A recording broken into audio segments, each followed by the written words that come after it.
Hello, this is part 2 in the little tech series that I'm making. In the previous one, I showed you how to record videos on Streamlab OBS at a good rate for amateur YouTubers.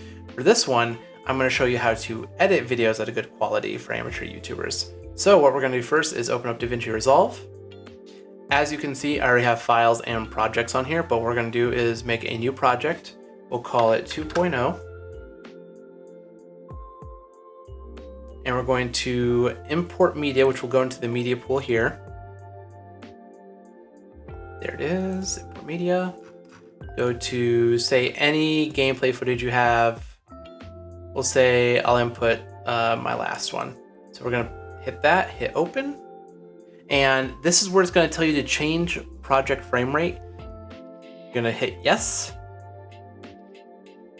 And so this changes the project to 60 FPS. Now, a mistake I made before was when I imported my end card video, which that stays at 24 frames. And unfortunately, I did not realize until I was done editing and whatnot that the entire project was in 24 frames. So you gotta be really careful of that if you have end cards. Always make sure the end, I'll show you where to find where it says to keep it at 60 frames, it's not 24 frames. If you see that you have it at 24 frames, you're probably gonna have to delete that one and start over and make sure you put your gameplay footage first and not your end card footage. And I sort of just did it by instinct, putting it down there. So what you do with the media pool here is you drag it down into the timeline, and that makes it timeline 1. And then if you have an end card video like I do, you skip to the end, drag it on, and then you have it on the end right there. So after you're done putting the media down on the timeline, you're gonna come over to this little color wheel here on the bar down on that side.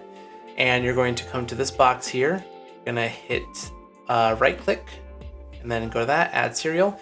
This adds another layering on top of your footage that allows you to edit the coloring and sharpness of the image. And if it's ever not on the center little thing here that says sharpen, make sure you change it to sharpen. And you're gonna go to radius, change it to 45, change that to 9, change that to 14, 14, not 3. And then this basically, there we go. And then this basically just gives your film a little bit more coloring and a little bit more sharpness. And then after you get done doing that the first clip, you're gonna do the same thing the second clip. Now, what I suggest is that if you plan on editing, then you need to do this before you do your editing, because if you do any cuts, it's going to split that into multiple clips, and then you have multiple clips when you come to this screen. So if you make like 10 cuts instead of having these 2 here to do that, you got to do it 10 times across all the cuts you made. So again, put it to 45. Make sure you do it to all your cuts though that you have.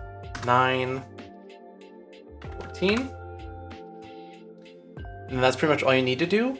If you want to go and do any cuts, pretty much it's pretty simple. You go to wherever you want to go and you hit the split clip and that cuts it. You can just like delete. I'll show you a little clip right now. There you go. Then you hit that cut button, delete, and then that's out of there. And to undo anything, you go to edit, undo. Simple as that.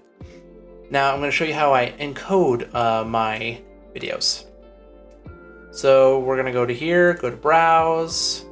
We're gonna find a area to toss it. Let's just say we'll toss it in this in general. 2.0, save. It will tell you the location and the file name. And you're gonna go down here to format and you're gonna change it to MP4. If you don't change it to MP4, it's gonna turn to MLV file. And that just takes a little bit longer to upload to YouTube, and that doesn't decompress the best to YouTube. Also change H.264 to H.265. That's also helps encode a little bit better. And so this section I'm going to talk about is for the people who are using the program for free. So what I'm about to show you helps trick YouTube into thinking that your video is at a higher quality than 1080p. And it's going to allow you to have a better encoding process. So you're going to go down here and you are going to do 2K. By 1619 or 16:9. This will allow you to process your video and put it on YouTube, and you will not get the standard encoding process that most people with low subscriber counts get. So to trick the YouTube encoding process, I want to show you what difference this makes.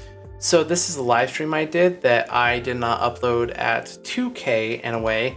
And if you right click on the video and hit Stat for Nerds, you'll see that it encoded at AVC1.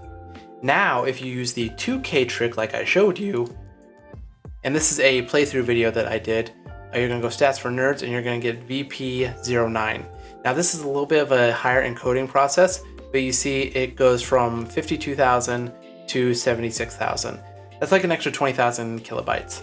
So I think it's honestly worth it to do this. And for doing it 2K, it's only gonna take maybe either half of the recording time to a third of the recording time, depending on how long you did it for, and depending on how many cuts you put in.